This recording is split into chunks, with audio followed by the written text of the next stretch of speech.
எல்லோருக்கும் வணக்கம். எல்லோரையும் செங்கோ அகாடமி யூடியூப் சேனலுக்கு வரவேற்கிறோம். இந்த காணொளியில் நாம் பார்க்கவிருப்பது 6ஆம் வகுப்பு அறிவியல் வினாவிடைகள் பகுதி 2. ஏற்கனவே முதல் பகுதியில் 7 பாடம் பார்த்தோம்.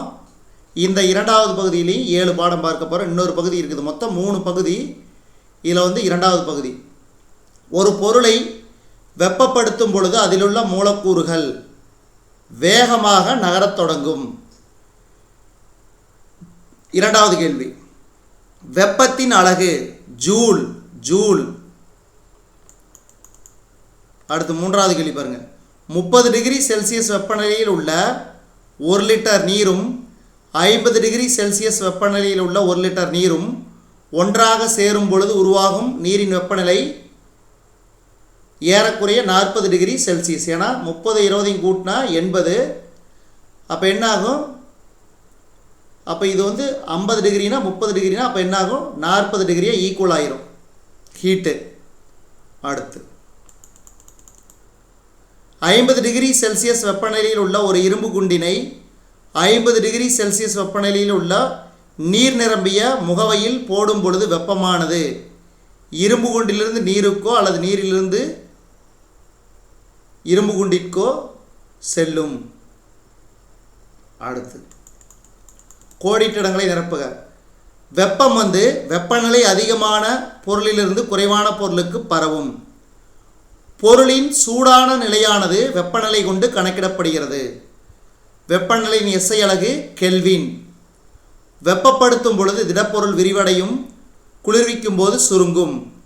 2 பொருள்களுக்கிடையே வெப்ப பரிமாற்றம் இல்லையெனில் அவை 2 வெப்ப சமநிலையில் உள்ளன. அடுத்ததுல பொறுத்துக.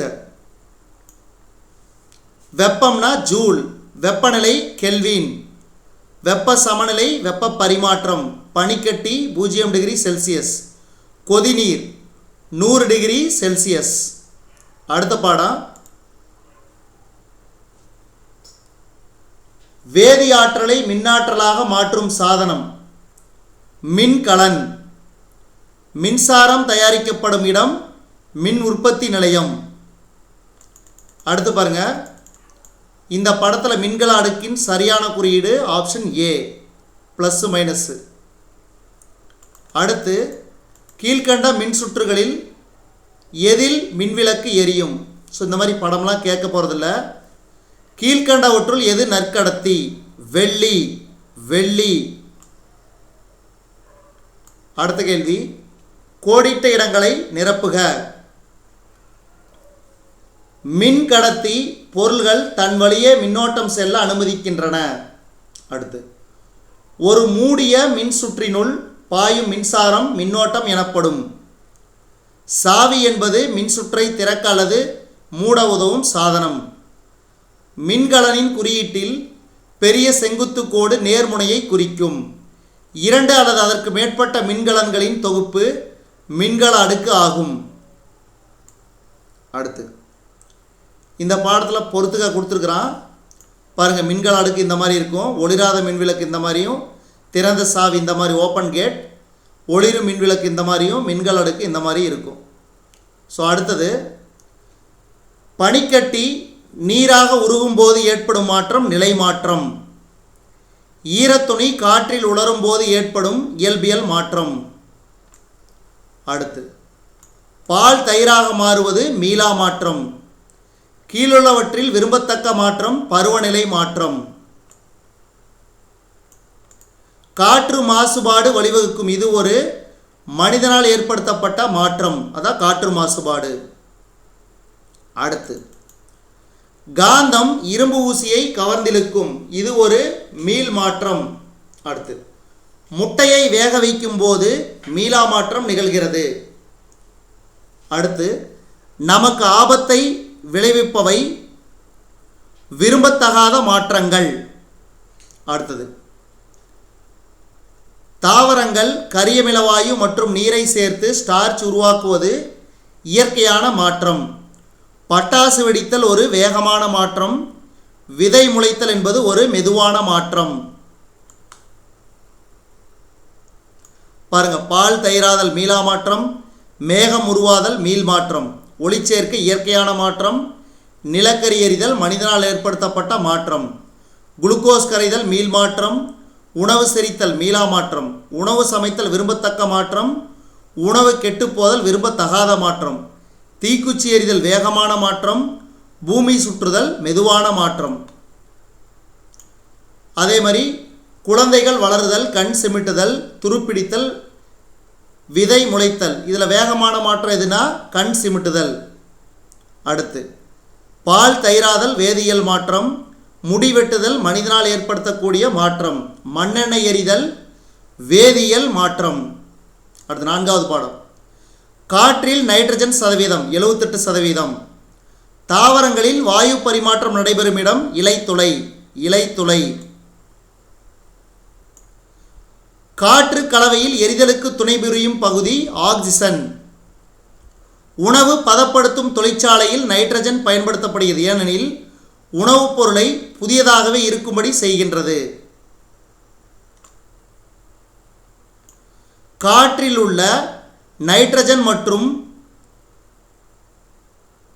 ஆக்சிஜன் வாயுக்களின் கூடுதல் காற்றில் 99% இயல்பாகிறது. காற்றில் காணப்படும் எளிதில் வினைபுரியக்கூடிய பகுதி ஆக்சிஜன் O2. ஒளிச்சேர்க்கையின் போது வெளிவரும் வாயு ஆக்சிஜன் O2.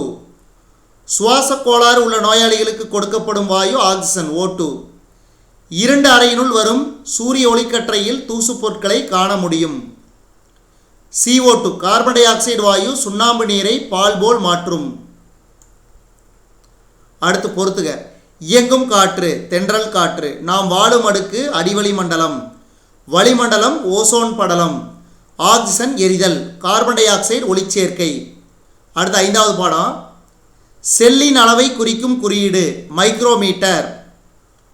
நுண்ணோக்கியில் பிரியா செல்லை பார்க்கும்போது அச்செல்லில் செல் சுவரும் நியூக்ளியஸும் இருக்கிறது. இது தாவர செல். யூகேரியோட்டின் கட்டுப்பாட்டு மையம் நியூக்ளியஸ். கீழே உள்ளவற்றில் எது ஒரு செல் உயிரினம்? ஸ்பைரோகைரா. யூகேரியோட் செல்லில் நுண்ணுறுப்புகள் காணப்படும் இடம் சைட்டோபிளாசம். யூகேரியோட் செல்லில் நுண்ணுறுப்புகள் காணப்படும் இடம் சைட்டோபிளாசம். அடுத்து செல்களை காண உதவும் உபகரணம் மைக்ரோஸ்கோப் அல்லது நுண்ணோக்கி. செல்லில் உணவு உற்பத்தியை மேற்கொள்கிறேன் பசுங்கணிகம். நான் ஒரு காவல்காரன். நான் செல்லினுள்ளேயும் வெளியேயும் அனுமதியின்றி யாரையும் விடமாட்டேன். செல் சுவர்.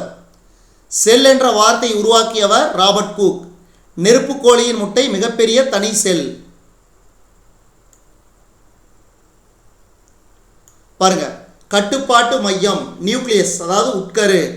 சேமிப்பு கிடங்குனா உட்கரு உறை. உட்கரு வாயில் நுண்குமிழிகள். ஆற்றல் உற்பத்தியாளர் மைட்டோகாண்ட்ரியா. செல்லின் வாயில் செல் ஜவ்வு. அடுத்த 6வது பாடம், மனிதனின் இரத்த ஓட்ட மண்டலம் கடத்தும் பொருள்கள். இவை அனைத்தும் ஆக்சிஜன், சத்து பொருள்கள், ஹார்மோன்கள். அடுத்து இந்த கேள்வி அடிக்கடி கேட்பாங்க, ஞாபகம் வச்சுக்கோங்க. 2வது கேள்வி, மனிதனின் முதன்மையான சுவாச உறுப்பு நுரையீரல்கள். நமது உடலில் உணவு மூலக்கூறுகள் உடைக்கப்பட்டு சிறிய மூலக்கூறுகளாக மாற்றப்படும் நிகழ்ச்சி செரிமானம். அடுத்து ஒரு குழுவான உறுப்புகள் சேர்ந்து உருவாக்குவது உறுப்பு மண்டலம். மனித மூளையை பாதுகாக்கும் எலும்பு சட்டகத்தின் பெயர் மண்டையோடு. மனித உடலில் உள்ள கழிவுப் பொருட்கள் வெளியேற்றும் முறைக்கு கழிவு நீக்கம் என்று பெயர். மனித உடலில் உள்ள மிகப்பெரிய உணர் உறுப்பு தோல். நாளமில்லா சுரப்பிகளால் சுரக்கப்படுகின்ற வேதிப்பொருளுக்கு ஹார்மோன்கள் என்று பெயர்.